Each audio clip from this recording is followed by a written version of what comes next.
আজকের ভিডিওতে দেখব ভিডিও শ্যুট করার জন্য সবথেকে ভালো মানের একটা মোবাইল স্ট্যান্ড দাম সহ বলে দিব আর কোথা থেকে কিনলাম সেটাও আপনাদেরকে জানিয়ে দেব। সেই সাথে থাকছে চিতই পিঠা আর হাঁসের মাংস ভুনা। সবারই পছন্দের খাবার, তাই ভিডিওটা দেখতে দেখতে সবাই নিশ্চয়ই খুবই এনজয় করবে। তো শুরু করছি আজকের ভিডিও। হ্যালো এভরিওয়ান, আসসালামু আলাইকুম। আমি Fatema Farin from Fatema Farin blog page থেকে বলছি। আশা করি সবাই অনেক ভালো আছেন।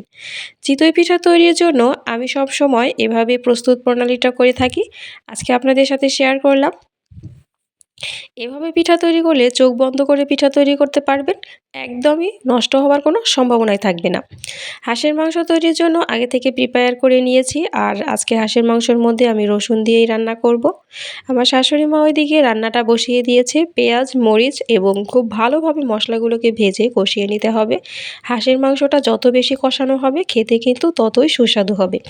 আদা, রসুন এবং ধনিয়ার গুঁড়োটাও দিয়ে দিলাম।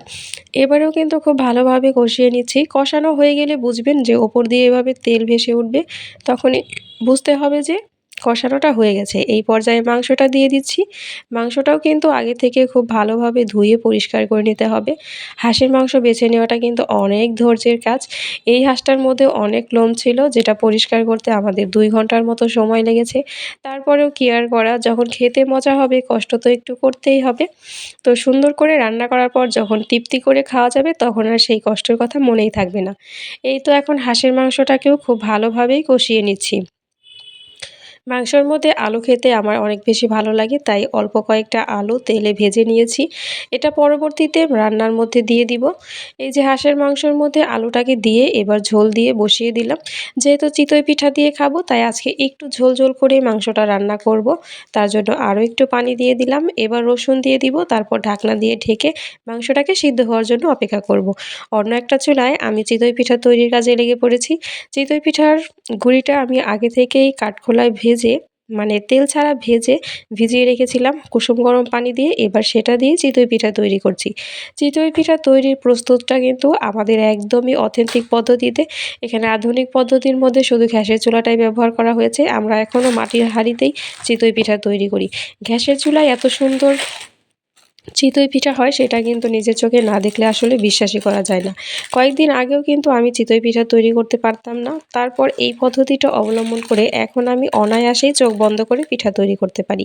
পিঠা তৈরি নিয়ে এখন আর আমার কাছে ঝামেলাই মনে হয় না। যখন তখন মন চাইলেই আমি চিতই পিঠা তৈরি করতে পারি।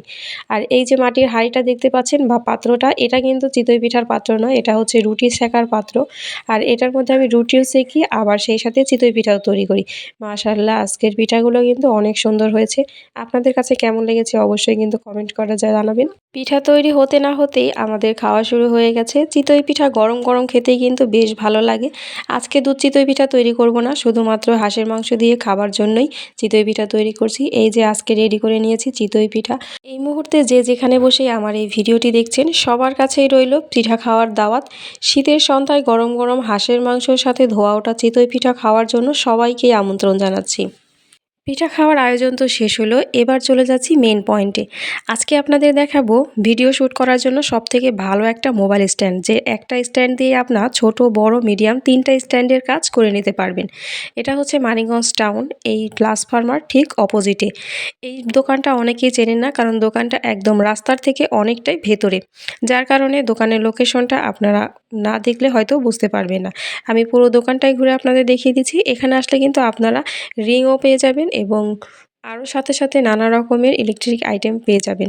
আমি এখানে এসে স্ট্যান্ড দেখাতেই আমাকে আঙ্কেল বড় একটা স্ট্যান্ড দেখালো। এই স্ট্যান্ডটা দিয়ে অনেক ধরনের ভিডিও শ্যুট করা যায়। যারা ক্যামেরা এবং মোবাইল ব্যবহার করে ভিডিও করেন তাদের জন্য ভালো হবে।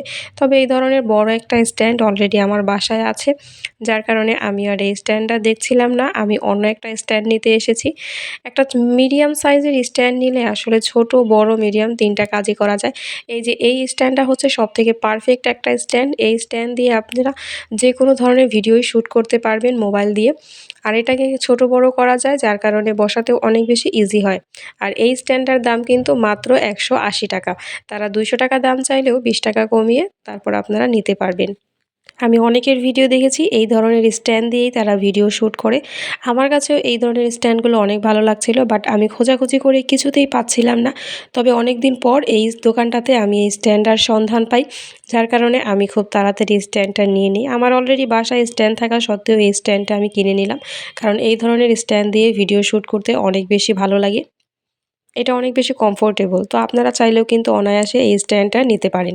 আজকের মতো ভিডিওটা এখানেই শেষ করছি। সবাই ভালো থাকবেন, সুস্থ থাকবেন। আল্লাহ হাফেজ।